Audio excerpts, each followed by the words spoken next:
Well, gang, it's been too long. It has been far too long since I did one of these. In fact, it's been way too long since I've done literally any of my other creative projects, but that's totally fine because we're here. We're doing this one. It is sometime in early May, holding myself accountable to put this video up in May.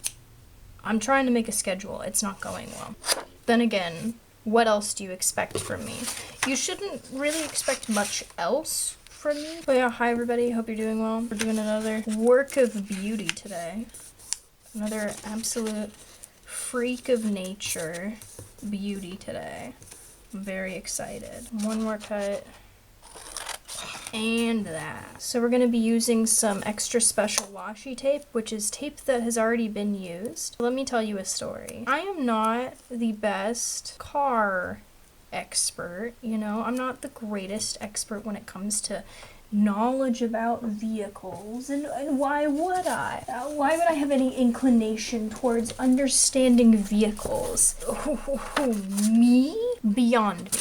Completely not understandable at all. And in that lack of knowledge, you know, sometimes there's things about cars that I just quite simply, I don't get them. Something that happens when you don't understand your cars, it's sometimes desperate times call for desperate measures, and sometimes those desperate measures are things that you think mean that you're gonna have to create solutions while trying to figure out when you will actually need to take your car into a shop to have it fixed up. Sometimes desperate measures mean that you need to recognize that, oh, my car might need to be taken care of. I might have to actually have a professional look at it. I don't want to because I don't know how much this is going to cost because I don't actually know what's the matter with my car. So of course, you do desperate measures. You use your brain with the knowledge that you have, right? You use your knowledge of your current situation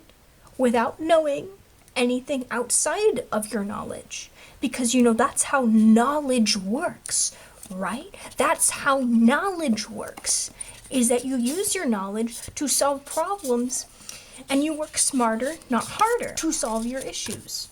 Right? I think we're all on the same page about that. So here's the dilemma that I was faced with. Well, let's say you're me. You just finished watching the only TV show that you are currently watching live on television. With your friends, your lovely, lovely friends who watch it live with you. You just finished watching the episode for the evening.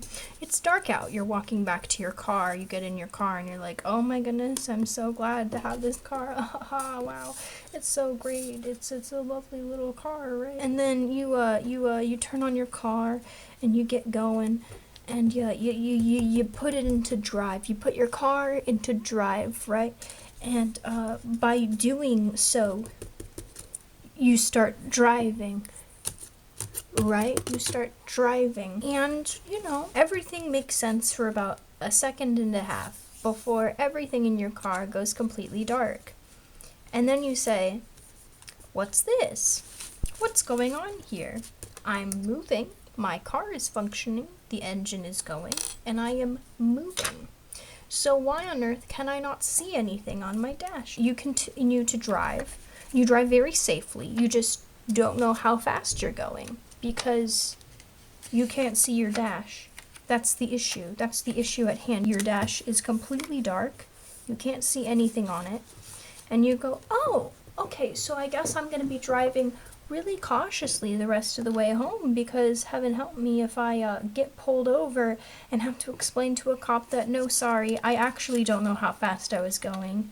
I can't see my dash. You decide to drive the safest you've ever driven in your entire life. Like, what else are you gonna do? I mean, you're not all that concerned about it. You don't drive at night all that often. You don't like it all that much because, you know, you got astigmatisms in both of your eyeballs and people's headlights are super bright and that makes it horribly difficult to be able to see. And you don't do it that often anyway. So, like, you'll figure out a solution to the issue by the time you're in the car next. You do find it kind of concerning, however, that, like, you know, literally every single backlight on your dash and also your center console, like, all of them aren't working. And you find it really weird because you know that they work. because you saw them working before you put your car into drive. So you're like, what on earth is going on here, you know? You don't get it. Let me see how fast I'm going. Gum. You do, however, end up forgetting about your problem a little bit. Not like completely, because every single time you get in your car, you know, you think about your dash and about how, you know, it isn't functioning at night. So you don't completely forget about it, but you do forget to, you know, do something about it. So by the time it's a week later and you're watching the next episode of your favorite television series that is currently on air, you get in your car and you just have a flashlight with you. So you turn on the flashlight and you hold it in one of your hands while you drive. And you say, this is not sustainable. I can't make any turns while holding a flashlight. You actually set down the flashlight for when you make turns because you have limits. You know, you're not going to actually hold a flashlight while making sharp turns. Like, are you kidding me? No. I can take my turns slow. That's not the concern. The concern is the mobility. So I take a safe turn without knowing how fast I am.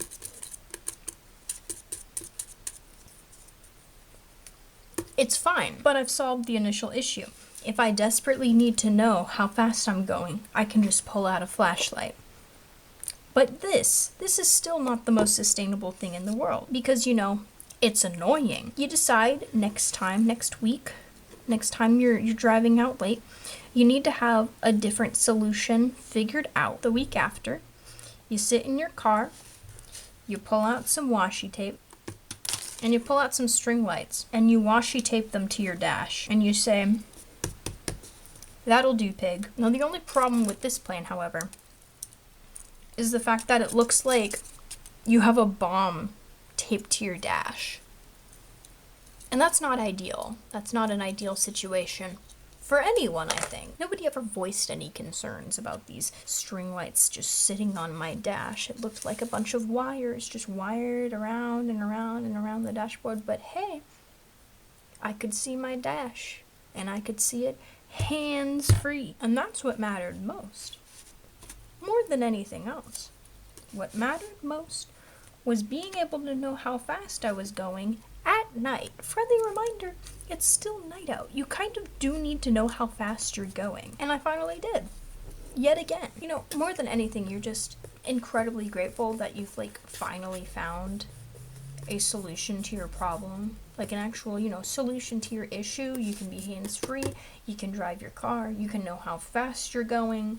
The whole 9 yards. You get a text from your father about a day after installing the emergency lights. The man, the myth, the legend himself, your father, then proceeds to suggest to you that you check for a specific thing in your car.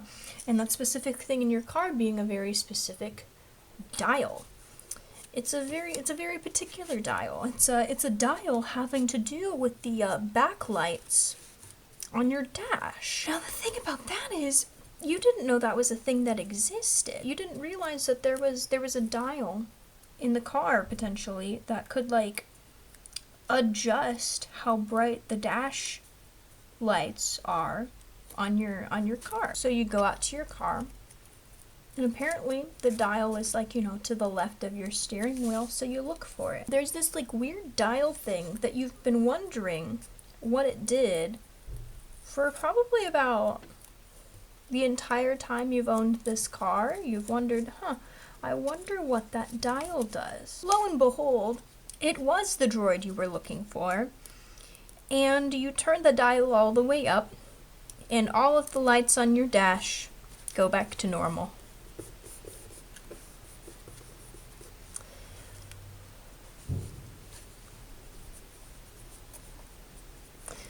I would look at that dial all the time. And I have had my car for almost 3 years. And I didn't know what that dial did.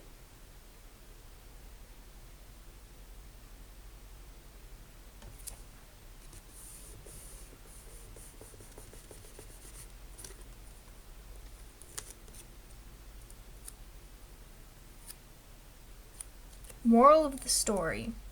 I'm grateful I never contacted Les Schwab. Additional moral of the story.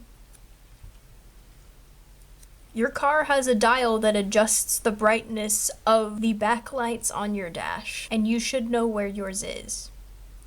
Because you might accidentally bump it one day and wonder why your car has all of a sudden been entrenched in darkness. Don't do that. I would not recommend it. But regardless, I'm proud of myself for taking initiative and having innovation. Okay? I had massive amounts of innovation, lots of big brain power by thinking to take washi tape. You know, my original plan was to take some of that like tacky poster stuff and put that up, put the lights up onto my dash using that. Unfortunately, it didn't work and it just fell off. So thankfully, the washi tape stayed.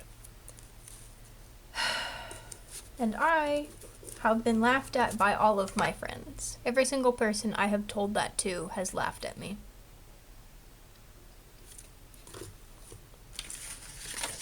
It's okay, I deserve it.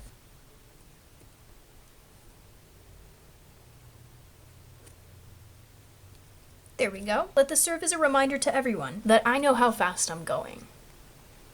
And nobody should ever forget that. Is this a good time to mention that one of my favorite video games growing up was Need for Speed High Stakes, in which I was very good at crashing into literally everything just for the pure enjoyment of it, because I knew I couldn't do it in real life. I'm not joking. I would crash into guardrails just so I could see how high in the air I could flip my car. Listen, here's the deal.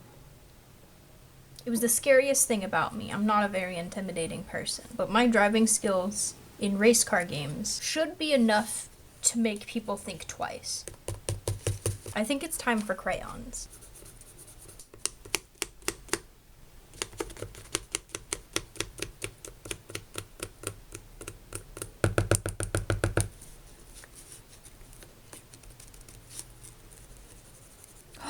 Ooh. Black. Yeah.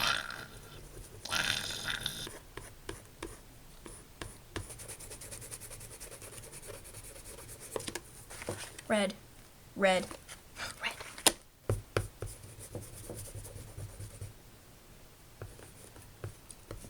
I think Lightning McQueen would be proud of this one. Beautiful. Orange.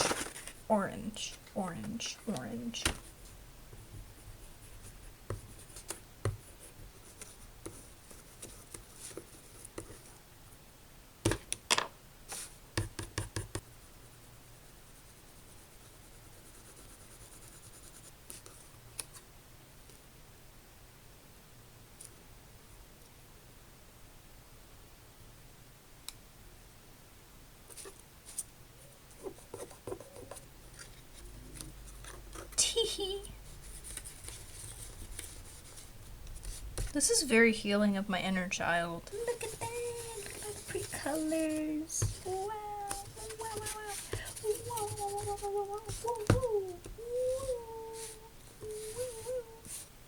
Wow, this looks... It's almost like this is cursed scrapbooking. Do I really need to bring back the disclaimer that I am okay? I'm having fun. This is like coloring outside the lines for me. I don't like coloring outside the lines in coloring books. I don't like it. It stresses me out. I want to be able to color the pretty picture. But this is absolutely delightful. And I'm doing things that bring me joy. While I was taking all of this tape off of my dash, the person whose parking spot is next to mine, they went out to their car and left while I was ripping all of this off my dash. So, that was kind of embarrassing, and I hope that they weren't looking at me as closely as, I fear they were. Because they weren't actually looking in my direction, they were kind of avoiding me. You know what? Something is missing. We're missing something from this. We're missing cranberry.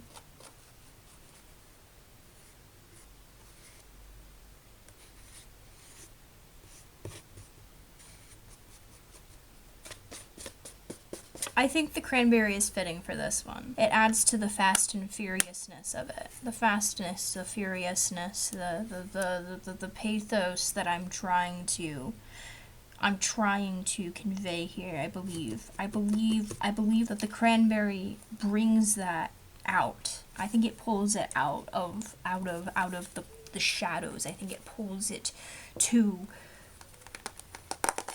the front. Let's hole punch this thing and then throw it in the scrapbook. Oh, you know what we didn't do in this episode? We didn't do the Hannah Montana notebook. That's okay. It's not a big deal. We'll get them next time. I genuinely don't think I could have done a jankier job with this scrapbook. Out of all of the janky jobs I've done, this one definitely takes the cake. What matters is that it's on theme.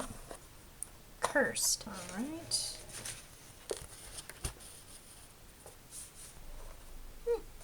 Alright.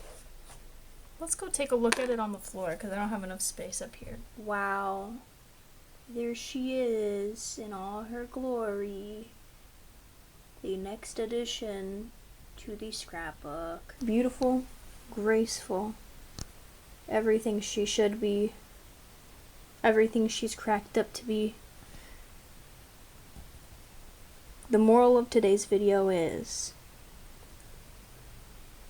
I know how fast I'm going. Teehee.